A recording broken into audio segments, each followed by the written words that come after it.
Welcome dear students to a series of grammar in use.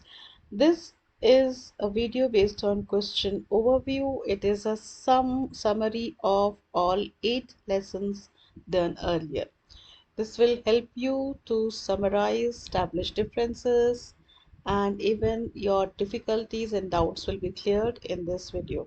You're requested to get a pen and notepad ready so that you can take down your pointers as we dive into the lesson. Question overview. Forming questions. The very first thing that we had learned about forming questions is that from a statement, Tanya is a pharmacist, you need to interchange the auxiliary and the subject. When you interchange, a question is formed. Is Tanya a pharmacist? The subject and the be form or the auxiliary swap places. The next pointer that we had studied in the next video was regarding subject and object questions. For that, we need to understand that a statement, Ben called the bank, is generally a general statement.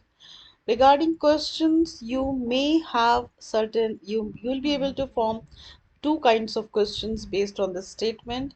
One is focusing on the subject, that is focusing on Ben, and the other focusing on the object.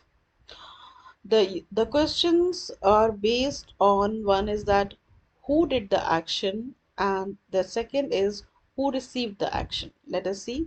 Questions in English are formed differently depending on whether they are asking who or what did the action or who or what received the action. So let us see subject questions. Subject questions asked who did it enact, who did that action. The question word in the subject or the main verb. They do not use the auxiliary verb do. Do or did form is not used at all when you are posing a subject question. For example, who called the bank? Now the question is who. That means question does not use did at all. And regarding this, who did the action? Who called the bank? That means who did the action? The answer is Ben. So it's a subject based question. Object based question is that who received the action? Who received the action in this case? Let us see object questions. Who received an action? The question word is the object of the question. They use the auxiliary do in the did form over here. Who did Ben call? Now again, who is pointed out, but did is used. That means the action is regarding the who received that action. So it's an object question. The bank. Who did Ben call? The bank. So the answer to who is the bank. The bank received that action. This is a total difference between subject questions and object questions. Remember, regarding object questions, the did word, do form of the word did is present in the question.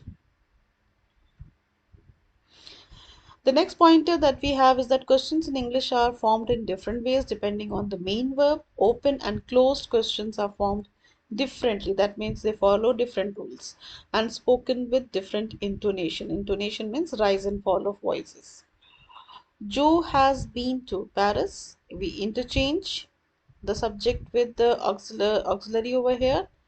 The subject and the auxiliary swap places. So has Joe been to Paris and question mark. That is how the question is formed. Now when we have a statement where there is no auxiliary, Tom likes pizza, there is no auxiliary at all. In that case, Tom being a third person pronoun, we need to bring in third person. So third person rather, we bring does. Does Tom like pizza?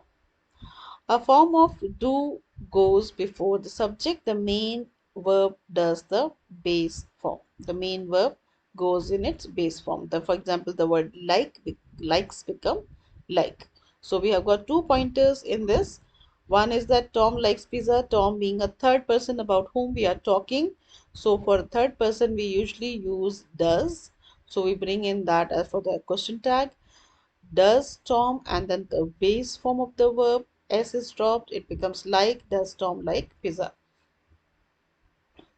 The next pointer that we have is question tags for shorter questions. Shorter questions, you need to understand this regarding question tags and shorter questions. Question tags are added to the end of the questions, usually to ask someone to agree with you. A positive statement is followed by a negative question tag, and a negative question tag is followed by a positive negative statement is followed by a positive question tag, and it is generally spoken by the same person. That means the same person is speaking the statement and then posing the question. You like skiing, don't you? Over here, the sentence was in affirmative or positive, and the question is in negative. If it is like you don't like skiing, it should be do you. Okay, so if you have constructed the statement in negative, then the question becomes positive. Now it is completely different to short questions. Short questions are used to show that someone is listening to the speaker. Here two people are involved in the conversation. One part is spoken by one person and the question part is spoken by the listener. They are positive for positive. The rule is that if the statement is positive, the question is positive. If the statement is negative, then the question is also negative. Yes, I go skiing twice a year. Do you? If it was no, I don't go skiing twice a year, don't you? That is how it is constructed. The next pointer that is shown is that closed and open-ended questions. Closed questions can only be answered with yes or no. And when they are spoken, the voice often rises at the end of the question. Does Steve work in an office? When I spoke, my voice rose towards the end of the question. Open questions are formed by adding question words to the start of the question. They can be answered in many different ways. The tone of the speaker's voice usually falls at the end of the open questions. Now over here we have a question word. The WH words, there are 9 as such mentioned in the videos that I have recorded earlier. Where does Steve work? Towards the end of the question, my voice dropped. That is called the lowering of intonation. This is rising intonation or this is the falling intonation. With this, we have come to the end of the video. If you like the video, click on like, share and subscribe. Thank you very much for your kind attention.